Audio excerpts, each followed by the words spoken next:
incredible turnout. It's very exciting to be back in Laramie, Wyoming, where I went to school. I get it that there are people here who dislike me, but there are also people here who want to hear what I have to say. Hello and welcome back to The Perch from the Wyoming Tribune-Eagle. I'm Noah Zahn, your local government reporter here. 2 weeks ago, Wyoming's sole U.S. Representative, Harriet Hageman, hosted a town hall in Laramie. The meeting ended up garnering national attention for the chaos that ensued, as attendees let the Congresswoman know that they were upset with how she was representing the state. More than 500 attendees packed into the auditorium of the historic Laramie Plains Civic Center. Hageman was met with boos and critical chants throughout the event. That's what you heard at the start of the show.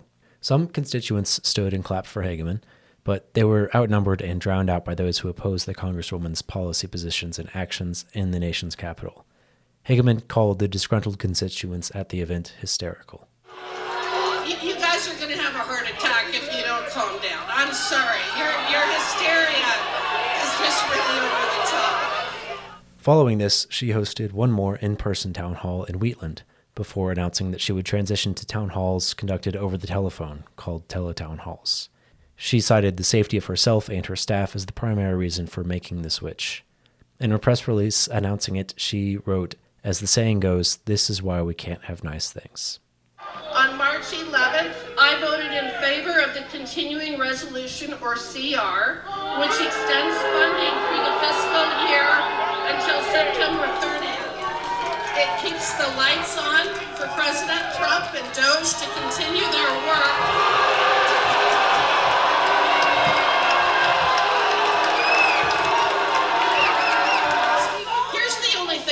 Has done, which is it's so bizarre to me how obsessed you are with federal government. But here's the thing.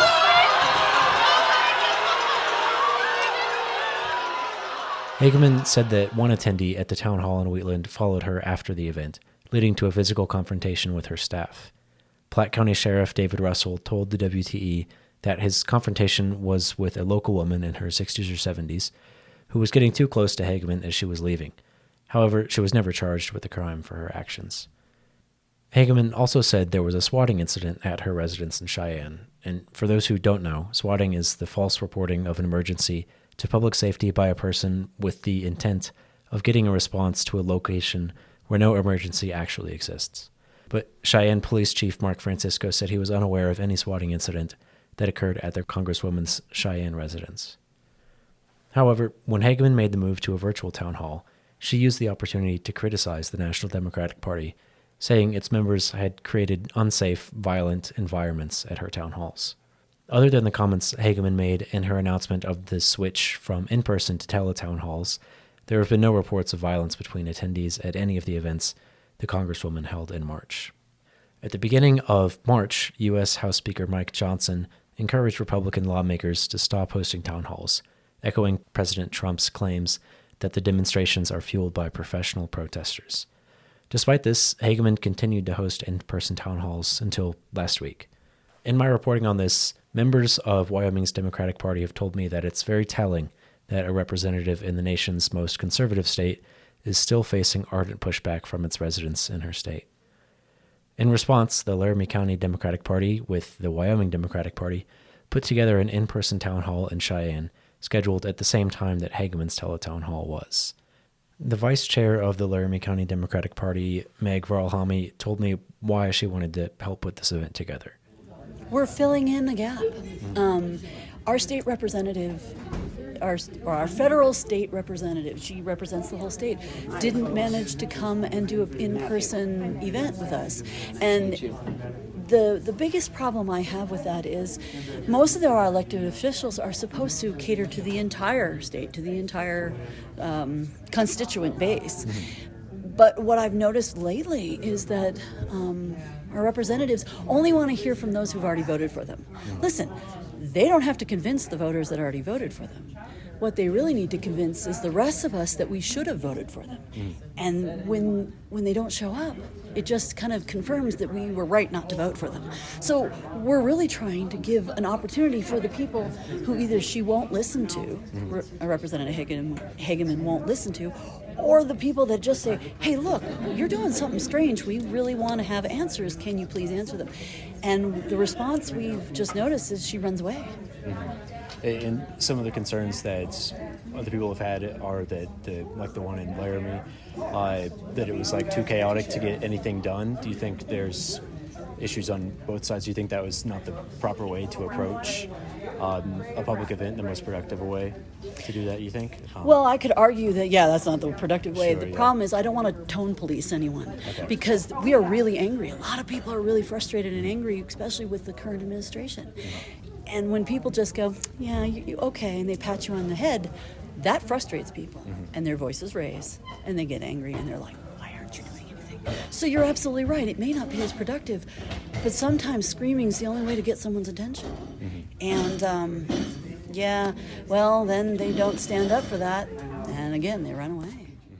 At the meeting, I also spoke with some attendees about why they chose to come to the event. To them, issues like Social Security and veterans benefits were at the top of mind. So top of mind for me is Social Security. Seniors paid into it all their life.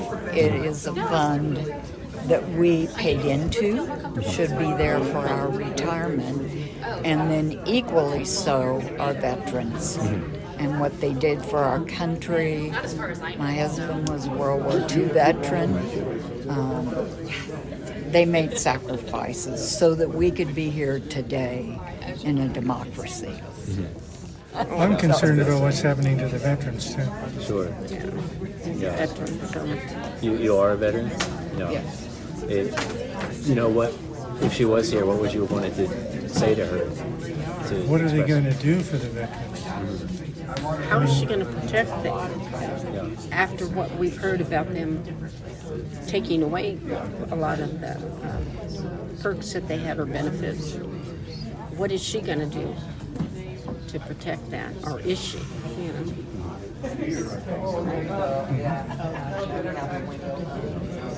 And I'm more worried about my grandchildren and great-grandchildren and what's going to happen if we don't stop this.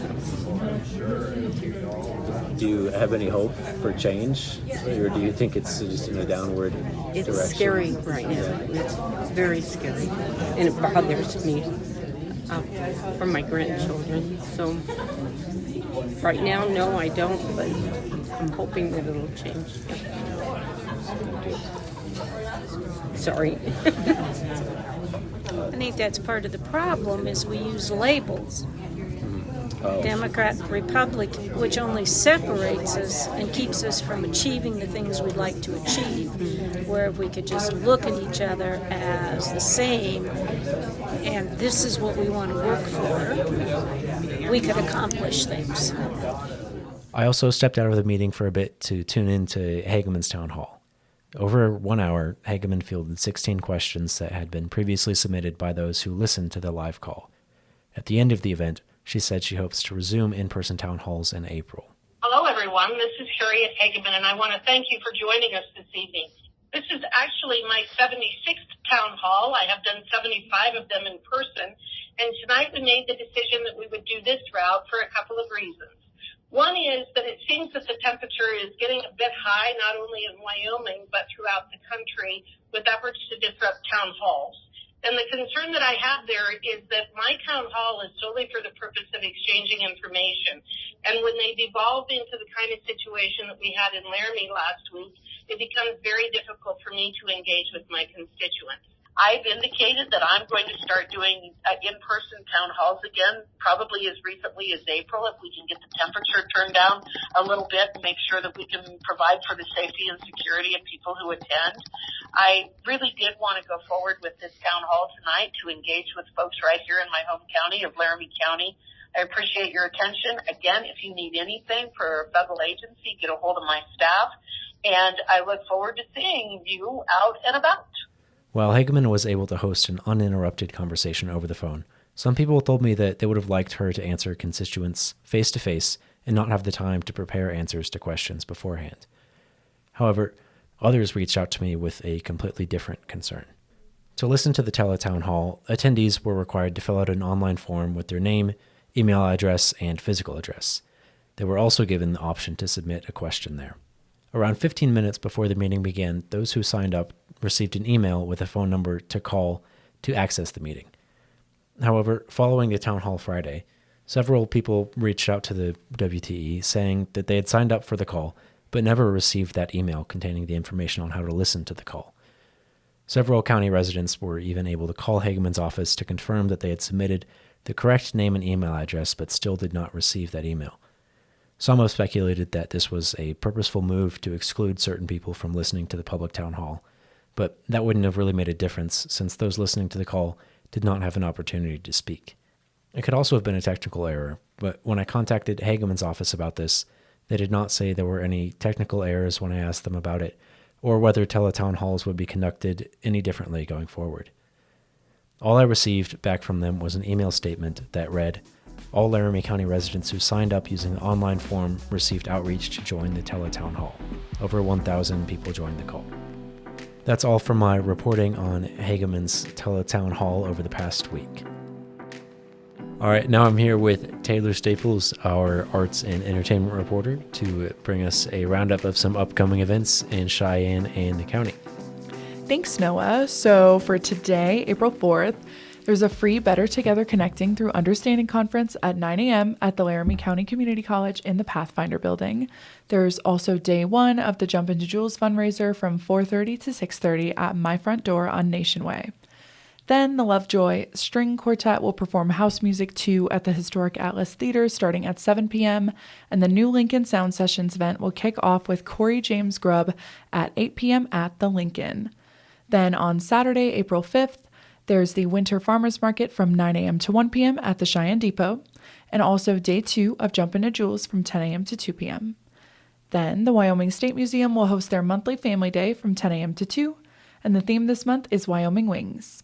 And at night, the Johnny Cash Tribute Show, The Folsom Prison Experience, will begin at 7:30 p.m. at the Cheyenne Civic Center.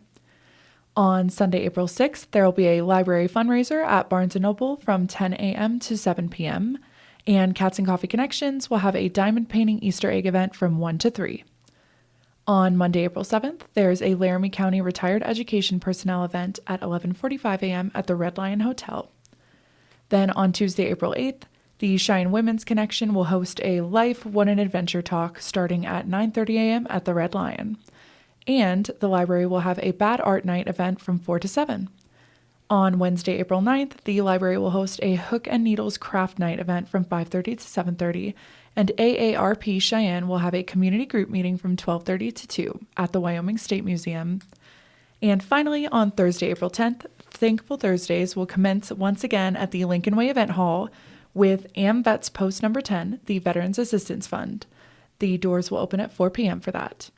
Then Art Cheyenne will also have an artist trading card event from 5:30 to 7:30 at the Creativity Center. And finally, the Lincoln is hosting Edgefest Indoors, a night with the Raful Brothers at 7 p.m. Tickets for this are free. Great. Thank you, Taylor. Appreciate you bringing us that every week. And before we close out today's show, here's a quick recap of some of our top stories and headlines from the past week. The Wyoming Department of Health was notified it will lose more than $39 million in federal grant funding, part of an $11.4 billion pullback of COVID-19 related funds by the U.S. Department of Health and Human Services after an executive order signed by President Donald Trump. Affected funding includes COVID-19 related grants for immunization, epidemiology, and laboratory operations, health disparities, and substance abuse prevention. Amid major cuts in federal grants to health departments nationwide, Cheyenne Regional Medical Center was notified last week that 3 of its 10 federal grants will be impacted. Funding for these grants was either paused or cut for the next fiscal year. As a result, there will be funding reductions to the Mental Health Co-Response Program, Mobile Integrated Health Program, and Enroll Wyoming. With the $141 billion Sentinel nuclear weapons program coming to rural areas of eastern Laramie County and western Nebraska, Landowners expressed some of their concerns this week at a town hall hosted by the U.S. Air Force's Global Strike Command. Top concerns included how the Air Force plans to dig underground to replace old wires and how that will impact the property, and the developments and number of people coming to the Pine Bluffs area. Conversations got tense during a different town hall hosted last week by Cheyenne Republican State Representatives Ann Lucas, Gary Brown, and Steve Johnson at the Laramie County Library, with a special appearance by Wyoming Secretary of State Chuck Gray. During the town hall, each representative took turns explaining some of the major bills that went into law. A majority of the bills discussed Saturday were widely supported by the Wyoming Freedom Caucus. That's all for this week's episode of The Perch. Thank you so much for tuning in, and be sure to check back next Friday for more.